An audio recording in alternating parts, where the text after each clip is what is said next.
Who is this woman that made it possible for Napoleon Bonaparte to become emperor? What fears and demons followed her on this incredible rise to power? And was she expecting such a fate?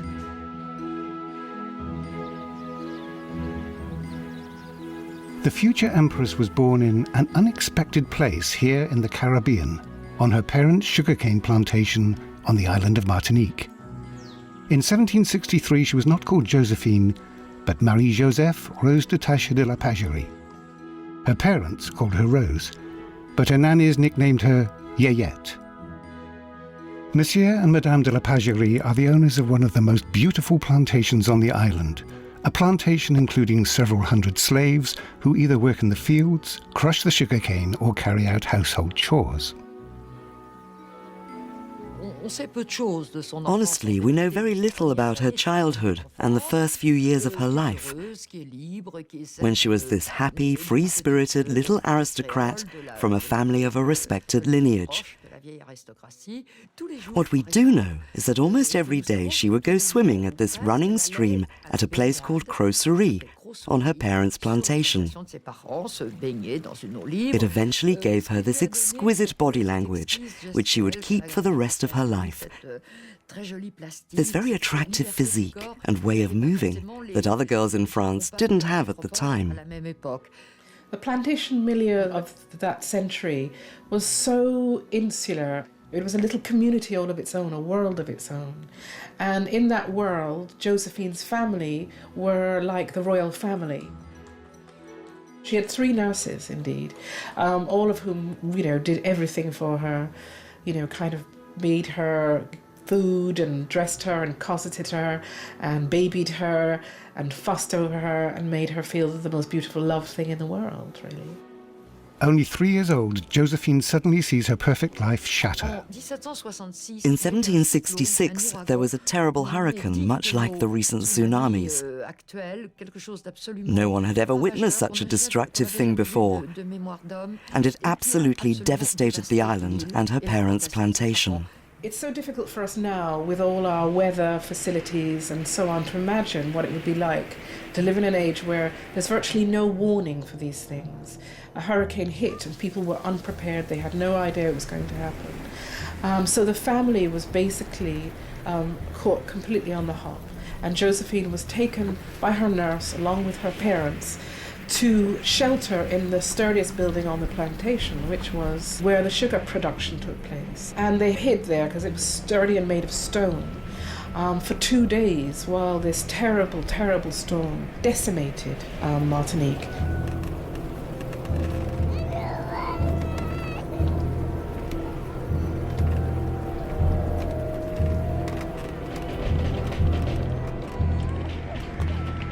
This fear of losing everything deeply affects the young Rose. She begins developing a protective reflex which would stay with her throughout her life, a need for security that would become more important to her than her own happiness. When the family emerged from from their kind of refuge, they looked around at a scene of complete devastation. Dead slaves, trees uprooted, riverbanks overflown, just unbelievable devastation. The luxurious family home made of wood is destroyed. Only the buildings made of stone are left. The sugarcane fields are wrecked and the whole crop is lost.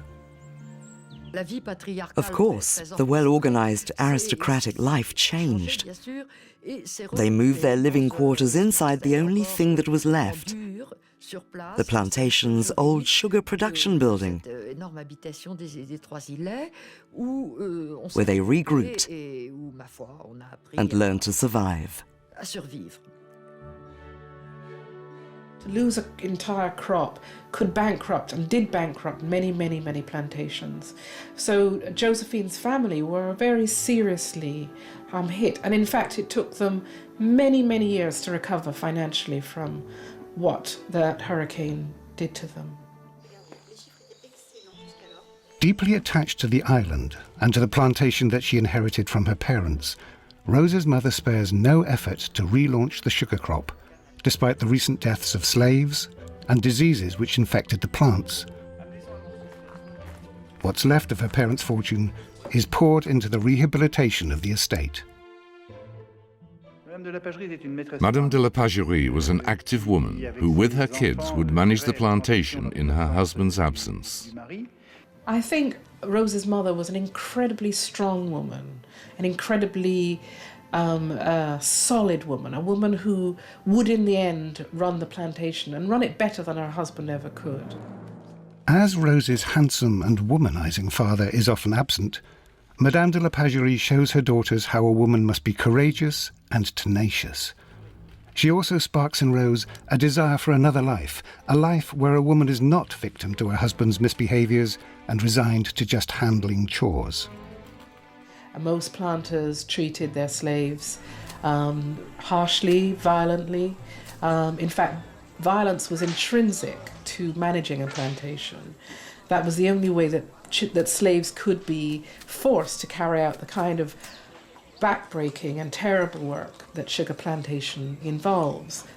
And there's no evidence, by the way, that Rose was anything but relatively kind personally to her slaves. She was young and she was a young girl. Her slaves had a degree of fondness for her.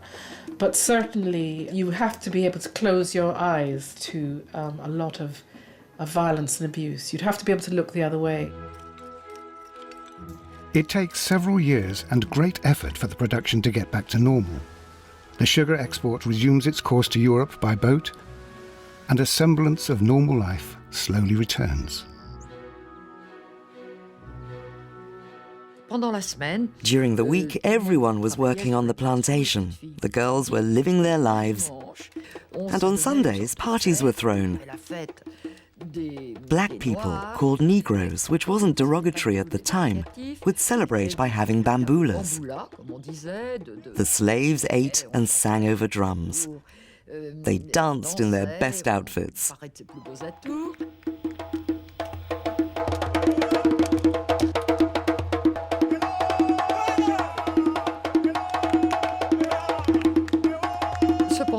Meanwhile, back at the planter's home, the parents would always host an open party for their friends.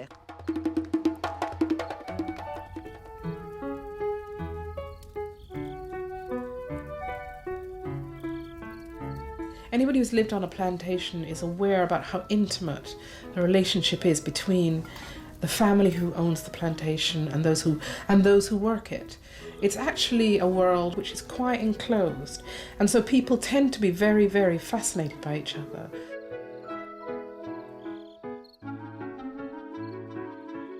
Rose's father was a man who was meant for greater excitement than living on a plantation. He actually found it boring and dull and hard work. I think he was the kind of man who perhaps he would have made a great pioneer, being one of the person who created a plantation, cleared land, fought, local tribes. That sort of excitement would have suited him. But at the point when he took over the plantation, it was very much an administrative job, checking out that things were running properly and that people were doing their job. It was really rather mundane work, and he was a man who enjoyed excitement, so he tended to spend a lot of time as the years went on, away from the plantation and in Fort-de-France or any other kind of exciting hotspot where he could enjoy himself with other people drinking and carousing and so on, and spending less and less time taking care of the plantation itself.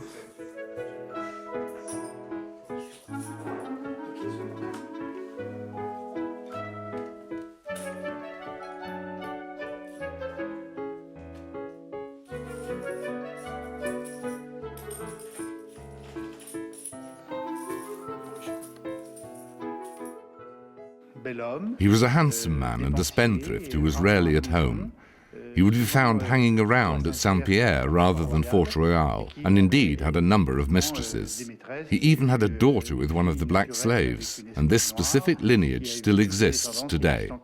Josephine actually took great care of her half-sister. Their father was a man of the 18th century, a man who happened to be quite close to the court. We can't forget that he served the Dauphine, Marie-Joseph de Saxe. He was someone who knew Paris and who brought some of those French customs back with him to Martinique. I think Rose's father was probably the most dominant reason that she was eager to go to France. I think he recollected his time at the court in Versailles and in Paris generally as a time of great excitement, great spectacle. He used to talk about the great fireworks and you know, kind of meeting kings and queens and the wonderful costumes. And I think it was something that really, especially for the eldest child, really lit a match in her and made her really excited about the idea of French life. I convinced Mimi to take me to see the sorceress who lives alone in a hut on top of the hill. The slave said that she's inhabited by spirits of the ancestors, that she casts spells and can read the future. Mother is afraid of her because the sorceress speaks of God wanting to take one of her daughters. I'm scared, but I must find out what destiny awaits for me. In the Caribbean, there's always, what we would call at the time, an old Negro woman who would predict the future in tea, coffee, herbs. Tu vas faire un grand voyage. Un voyage au-delà des océans. Là-bas, tu vas te marier plusieurs fois. Quand tu seras malheureuse en mariage, tu seras reine. Non, plus que reine. Parle, mon enfant, parle. But this prediction wasn't mentioned until 1797, when she was already famous and married to General Bonaparte. She really believed it. She told everyone the story. Why not believe her? Why not imagine that she had been predicted to become more than a queen? Josephine never reported this, never made a case of it. It was Napoleon who spread this legend and gossip around when he was in exile in St. Helena. It's a pretty nice thing to believe in. But Napoleon was a lot more superstitious than Josephine, who wasn't superstitious at all. She came from an 18th century society and relied more on reason, fact, reality, and precision of a given situation. Personally, I was very skeptical when I initially read about it. But then I found an article in a newspaper of the period which actually mentions this particular prediction long before Rose became empress. I'm not necessarily one who believes that there is such a thing as predestiny or destiny, and I don't tend to credit, fortune tellers and all that kind of stuff, but it's there in the records. She was told that she would be more than a queen. One of Rose's aunts, Madame de Renaudin, becomes mistress of the Marquis de Beauharnais, a rich man residing in Paris, whose family is friends with the La Pagerie family. When the young Alexandre de Beauharnais was at the age to marry, the two families naturally decided to unite as they were friends. And it was Madame de Renaudin who made the proposition, since that was common practice at the time. She wrote to her brother Joseph Gaspard saying, "You have 3 daughters, dear brother, and we're ready to wed our young Viscount. Send us one of your daughters." As her parents have been unable to rejuvenate their fortune, Rose has no dowry, yet she dreams of being united with someone who could take her to new horizons. All of a sudden, to have the opportunity to marry a young, aristocratic French, youth must have felt like a fairy tale for her. But then the fairy tale was completely blown apart when she discovered that he actually would have preferred her younger sisters. He was 17 and a half, and he felt that Rose at 50 and a half was too old.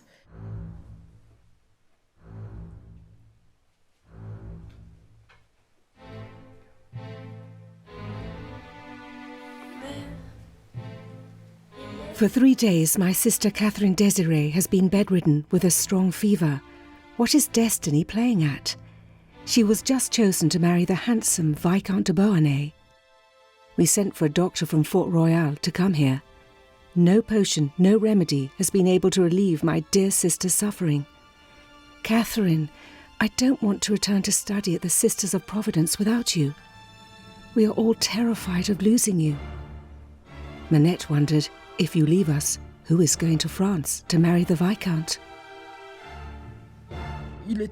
Manners of that time would instruct that the younger sister of the La Pagerie family be sent to France. There she would be brought up in the home of the Beauharnais family until she would be ready to officially marry. It was only mercifully that her younger sister, Manette, was so upset at the thought of leaving her mother. She was only 12, and leaving Martinique and everything that she knew, that she managed to make herself ill, that Rose managed to be the one to go in the end. At the end of August 1779, Rose de la Pagerie, then 16 years old, embarks with her father on the boat La Pomone en route towards the Brittany coast. The voyage is difficult as they are confronted by a raging sea, sickening most of the passengers. Alexandre de Beauharnais waits for his bride-to-be at the harbour in Brest, where La Pomone arrives on October the 12th, 1779. So Rose arrived in Brest, exhausted, tired, miserable, probably very shaken, probably not terribly well, to be confronted by a very handsome, kind of peacock of a young man who looked at her, this plump little Creole, and thought, she's not that great, that she was a little bit, she didn't seem very fashionable, she wasn't pretty enough, she was a little pudgy looking, and you know, she wouldn't have been looking her best after this particular sea journey anyway.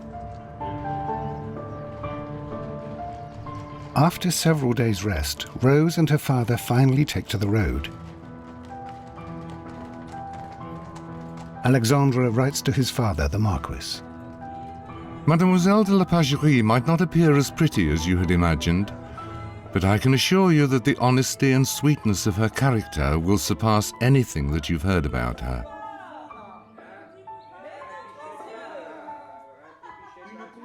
So this is Paris. So many bad smells, noises, and shops of all kinds.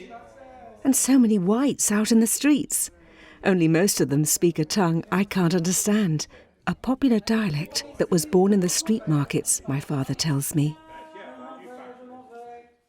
I think she must have been depressed after having seen Paris. Imagine being from a tropical country, full of sun, where you lived for 16 years, and suddenly finding yourself in a dark, grey and dirty city. It must have been a huge psychological shock for this young girl. When she first arrived, they married her off quite quickly in Noisy-le-Grand, a suburb not far from Paris.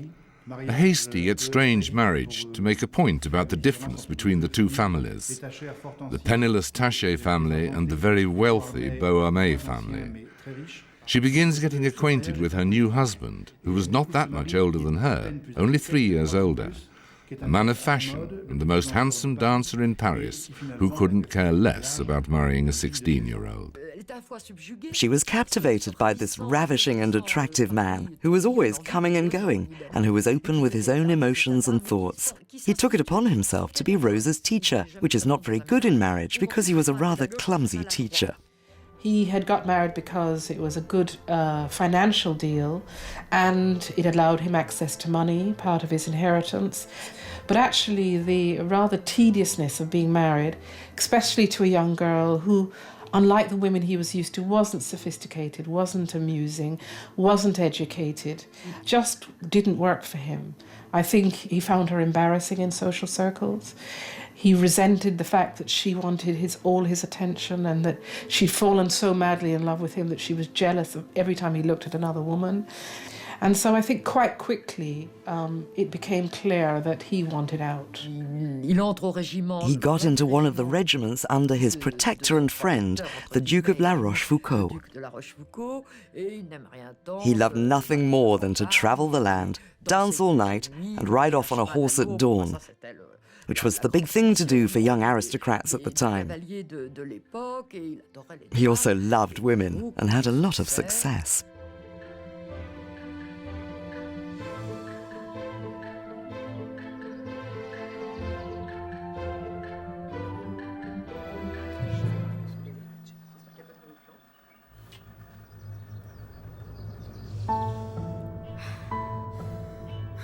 My husband has been away for several weeks. He's either in Alsace or Brittany, I'm not sure. I became pregnant several weeks after he left for the army. My contractions started in the middle of the night. My son was born the same day as my sister Manette. Is it a positive sign of fate sent my way, even after having such a painful birth? I would like Mother and Nanny to see him, but they are so far away.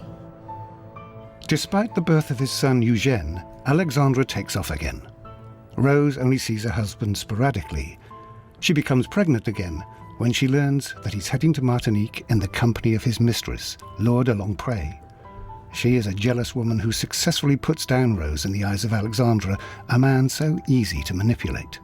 Alexandre accuses Rose of having had several affairs before their marriage and eventually disowns his second child, Hortense, pretending that he's not the father. When Alexandre slandered Rose at the moment when Hortense was born, she must have been advised. She didn't make this decision by herself, and I think that her father-in-law, the Marquis de Beauharnais, Alexandre's father, was entirely on her side and even against his own son. It's true that she had quite a surprising reaction for that time. First, she went into the Plantation convent, which took in aristocratic women who wanted to withdraw themselves from the world, and then had this man of law contest to Alexandre's accusations on her behalf. Because divorce didn't exist at the time, she decided to separate from him, but not without establishing his wrongdoing. Her decision was entirely supported by her father-in-law. However, Alexandre's rejection instilled in Rose a feeling of inferiority. She feels clumsy and teased for her accent and her exotic manners. What does she have to do to no longer be a stranger in Paris, to be accepted? What she wants is to become a respected woman, free and independent. At the time, a young girl would marry, but she would remain with her family until the legal age of 25. Even when married, she never went out alone without a chaperone. She didn't have a free life, as we call it. Until she was legal, she only saw society in the salons of her family or the salons of friends and allies.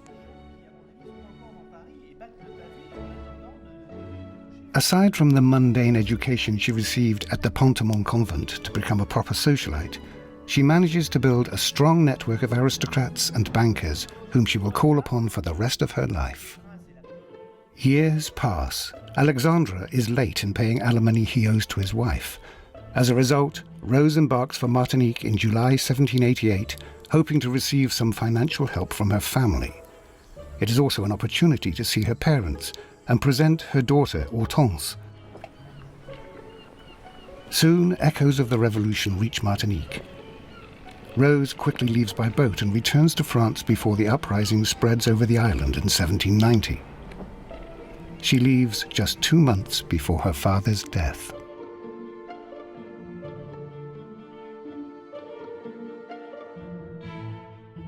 (1790). Rose is 27.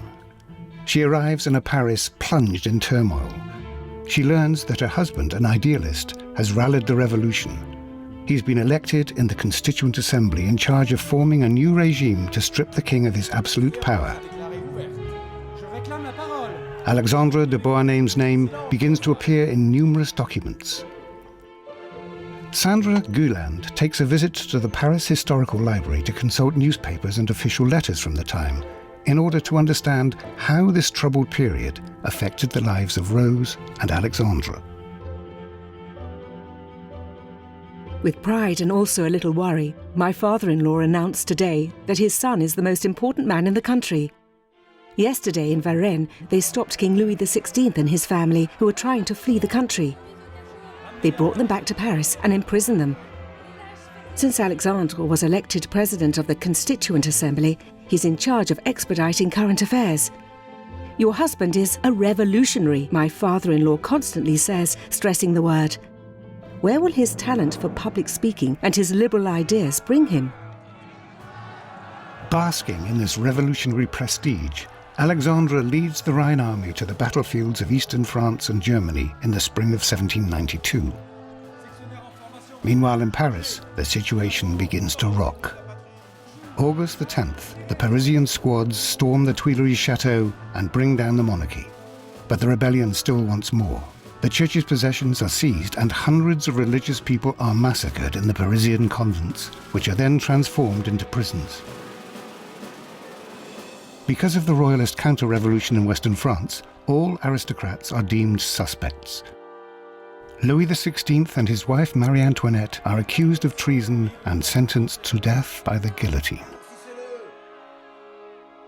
After a military defeat in Germany, Alexandre resigns and returns to his land where he is apprehended in March 1794. The arrest of aristocrats and the massive imprisonment of the elite becomes common practice. A month later, Rose, though separated from Alexandre, is the next to be arrested. She gathers a few belongings and leaves her 12-year-old son Eugène and 10-year-old daughter Hortense in the care of the housekeeper.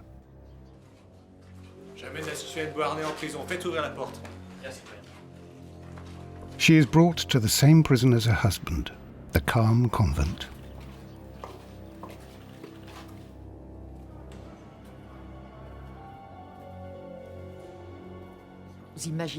You can imagine the anguish that these prisoners endured. Most of them were aristocrats from the wealthy society, so they at least knew each other. The old cells of this convent became the cells of these prisoners.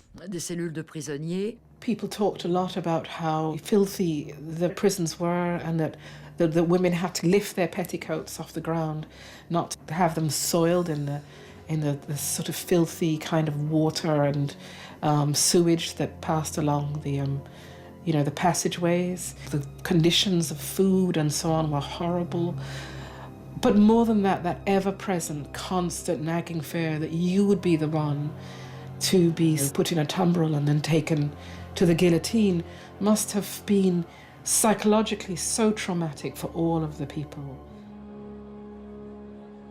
The building that housed the Carmes convent still exists today. It's now part of a school where Sandra Gouland joins Bernard Chevalier for a private tour. The room, which served as the prison cell for Rose and her unfortunate companions, is now used as a storage room for instruments.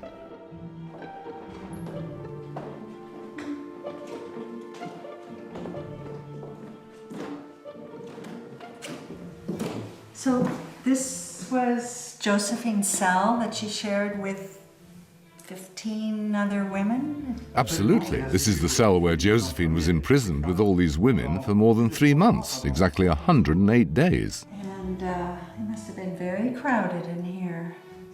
It must have been even more terrible, seeing how traces of the September massacres, which took place 2 years prior, still remained here. Even a part of the old wall has been kept from the time of the French Revolution. So you can see the sword handles and the blood dripping from the swords? That's right. In fact, when the massacre was over, the men came into this cell and rested their swords along this wall. There are still traces of blood on this part of the wall, conserved as a relic. The rest of the space has been repainted numerous times.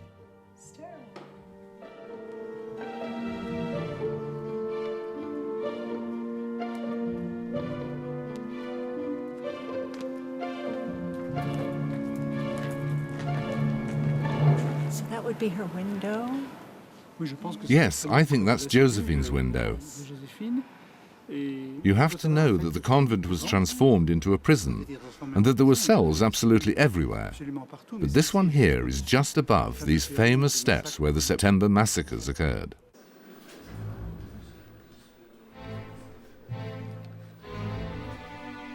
In the Carmes prison, Rose sees Alexandre once again. Though they reconcile, the two remain separated. Alexandre becomes the lover of Delphine de Custine, a prison mate of Rose's.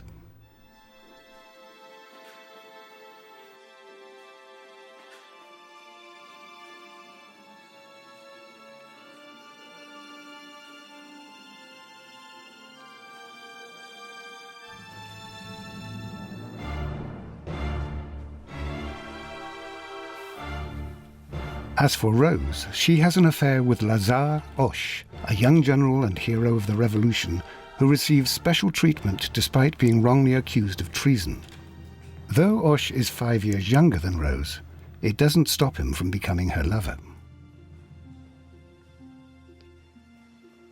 He was a very handsome man, dashing soldier. He was a man she would have probably desired in any circumstances, but in these circumstances it must have felt absolutely wonderful to be with him.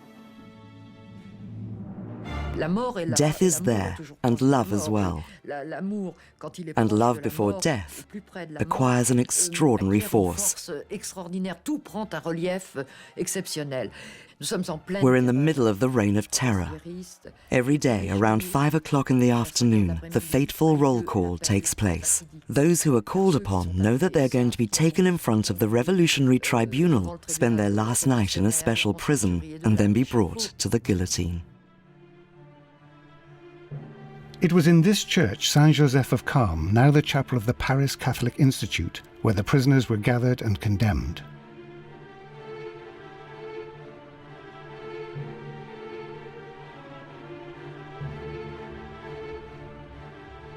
The church had been the site of religious massacres before witnessing the condemnation of innocent people.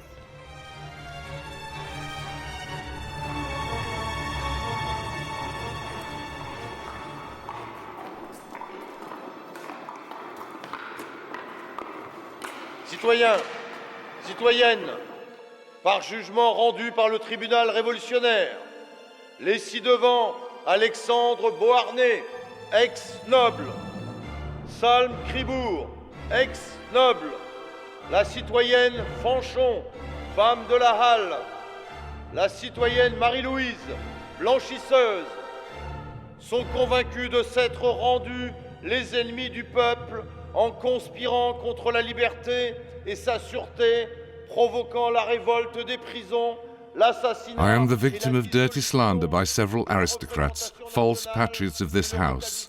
The presumption that this infernal machination will follow me up to the Revolutionary Tribunal leaves me no hope to see you again, nor kiss my dear children. Vous a condamné à la peine de mort et a déclaré vos biens acquis à la République. Garde, emparez-vous du ci-devant Alexandre Beauharnais.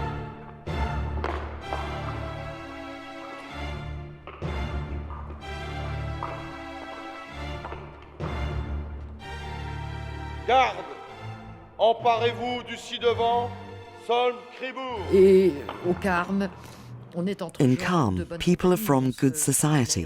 They know each other and make a point of going out with their head held high. No sobbing, no complaints. It was almost as if they were still in their own salon with their sword at their side and their tricorn under their arm. It's very dignified, very difficult, and filled with extreme tension. July 23rd, 1794. Alexandre is brought to the Tron Renversé Square, where he is guillotined. Before his death, he writes one last letter to his wife and children. Find comfort in my children. Comfort them while enlightening them and by teaching them that their virtues and public spiritedness must erase the memory of my torment, and remind them of my services to this country and my national recognition. I hold you, as well as my dear children, for the last time in my life, close to my heart. Farewell. The day he went must have felt as if truly there was no chance that she wouldn't also follow. It must have felt like the beginning of the end for her. It would have meant to her that her fate was sealed, and probably very, very soon now she would be leaving, like him, for the guillotine. Today, the guards took back 20 beds. They said we won't be needing them any longer. Rumours began spreading that more than 40 of us will be called upon today. 40! We understood we're all going to die. Garde! Emparez-vous de la citoyenne Marie-Louise!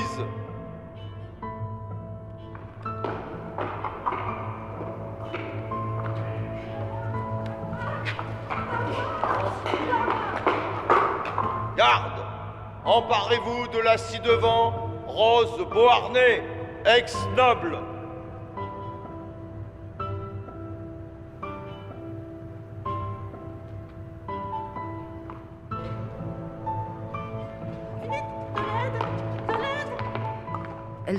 She collapsed.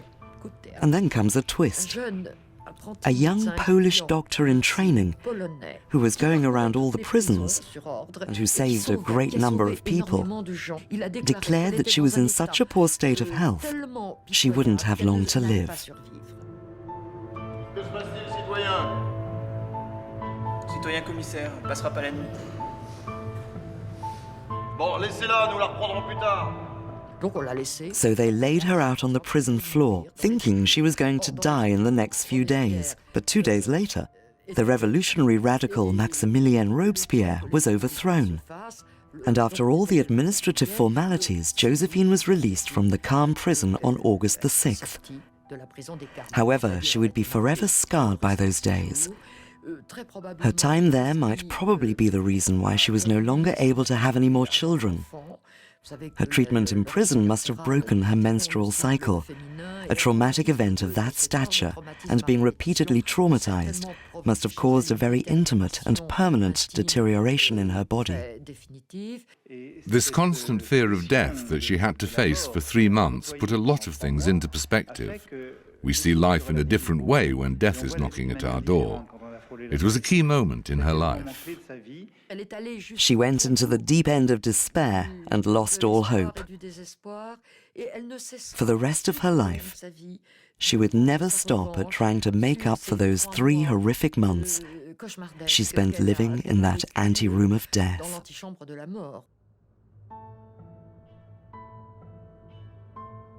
After the Thermidor uprising, the autocratic regime that was put together by Robespierre is replaced by a collegiate government comprised of 5 directors, including Jean-Lambert Tallien, a friend of Rose's. Together with his wife Theresa Tallien, they bring Rose into the parties of the elite, attempting to rebuild itself as best it can. Thanks to the Talliens, Rose is able to connect herself with another director, Paul Barras. The Paris of that time is something really extraordinary. The people no longer have anything. The houses are empty, no furniture. Grass is growing between the cobblestones. The Paris gates are closed, so there's no food. There's no money. Banknotes are worth nothing. So people are left to trade and bargain. The year following Robespierre's downfall, there were 600 outdoor balls in Paris. Because there were no more houses or salons in a decent state to host a party, people were so happy to be alive. They had overcome something absolutely barbaric to the very end. The terror lasted 10 months. 17,000 people were guillotined. A widow, with no resources nor any help or word from her parents since the English occupation of Martinique Island, Rose is faced with serious financial problems. She begins looking for a saviour. I entrusted a person leaving for New England to deliver this letter to you, dear mother. Your daughter and your grandchildren are doing fine. You probably heard about my misfortune. 4 months ago, I became a widow. I'm left with my children as my only consolation, and you as my only financial support. Sometimes history is all about addresses and streets, in the case of our widow. Sandra Gouland is about to let these old maps reveal the places Rose once stepped in. By a strange sense of irony, the site where Rose was supposed to die, the Carmes convent, is just a few blocks away from the site which opened the doors to her fame and glory. On this same street, Rue de Vaugirard, it would only take Rose another few blocks to reach the Luxembourg Palace, where a very corrupt and pleasure-seeking Paul Barras is building a new country in which old aristocrats and recently elected officials mingle with the bankers and generals of tomorrow. C'est réussi, hein? Je suis ravie. Que de beaux moments ce soir. Le député Barras m'a pressé de présenter le citoyen Bonaparte dans le cercle. Il a besoin de contact. Aucune manière, c'est arriviste, n'est-ce pas? Qu'est-il donc? C'est le général qui a sauvé Toulon. Ah bon? Ne me dis pas. Ce n'est qu'un petit général, mon ami. Non, Rose. Ah!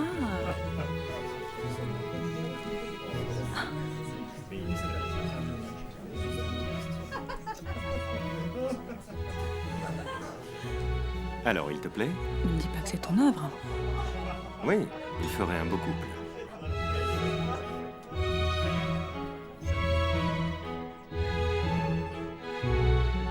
If Rose hadn't needed security for her and her children, she probably wouldn't have accepted the courtship of the clumsy, unattractive general. Yet the mockery they both received from the public created an immediate spark between the two. Like the Corsican, Rose had lived through the humiliation of being a stranger and fish out of water, teased for her accent and exotic manners. Barras sort of pushed this young general that nobody knew. Bonaparte freed the city of Toulon from the English. It was a huge victory, but it was in the south. When he arrived in the streets of Paris, nobody knew who he was. But when one of these Parisian uprisings began to shake up the French Directory, which was a very turbulent time period, Barras called upon the young and very energetic General Bonaparte to put that to rest. He fired guns and cannons on the squads gathered on the steps of St. Roch Church. He cleaned up the situation. He was the general of the moment. He finally appeared in public for the first time and eventually became an important figure. The young Corsican begins paying more and more visits to Rose at her home. He refuses to call her Rose, however, as it's the name used by her first husband and previous lovers. Because her second name is Joseph, he decides to call her Josephine. Their relationship eventually becomes serious. This union brought Josephine a protector, a general who was starting to become influential and who found in her someone who allowed him to enter the salons of high society, to be in direct contact with these people of the former regime who totally ignored him, this little Corsican. But the problem was that he had fallen madly in love with this woman. The rumour was that he was rather sickly looking at this point in his life. And I don't think he was probably very impressive, especially after an affair with a man like Hoche or Barras, who was so debonair and debauched and exciting and so on. I should imagine that he felt rather small fry, really, in comparison to the men that she'd been recently with. I can't imagine that she would have been overwhelmed by him at all. I can see by then that he would have been overwhelmed by her, of course. She let him believe that she was rich, which is what he wanted to believe. At the beginning, their relation was purely physical. It's true that she made him enjoy some sexual pleasures he had never heard of. She was so much more skilled than the young prostitutes he was used to seeing. So this devouring passion really made Napoleon lose his head. Her pug, Fortuné, who she shared the bed with before meeting Napoleon, continued to sleep in the same bed with them, to the point that he had dog bites on his leg. He would tolerate anything from Josephine because he was madly in love with her. Maybe the fact that she wasn't in love with him made it easier for her. Maybe the fact that she wasn't in love made her feel more in control, and that this time she would be the one who was the object of desire and the loved one, and she would be the one who would be in control of the relationship rather than go through again what she went through with her first husband. Before getting married, they lived together for a certain time before finally making the decision to wed. The date is set and she arrives at City Hall in the 2nd district of Paris, where she waits for her fiancé.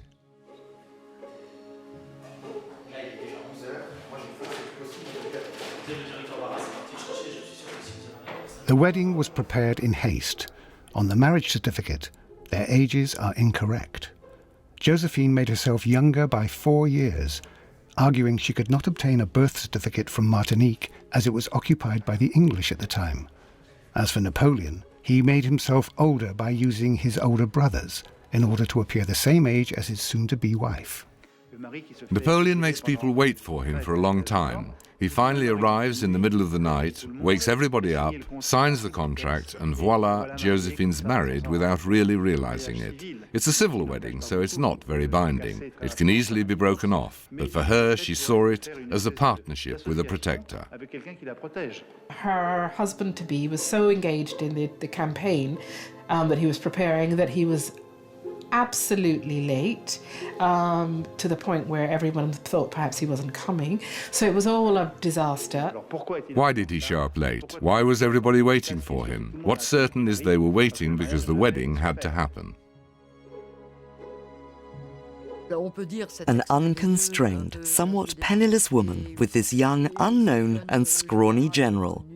Many would find this union strange. If you dig deeper, though, their marriage turned out to be a founding act for both their destinies. Napoleon wouldn't be Napoleon without Josephine. And without Napoleon, Josephine would never have had the fame nor the power that he gave her. 2 days after their surprising marriage, Bonaparte leaves Paris in command of an army to Italy. Many people see his new position as an unexpected gift, the dowry of his wedding to Josephine, some may even say. The Corsican crosses the Alps and begins winning his first victories. He leaves behind in Paris a woman that doesn't love him nearly as much as he pines for her. A reassured woman who is to change his destiny forever.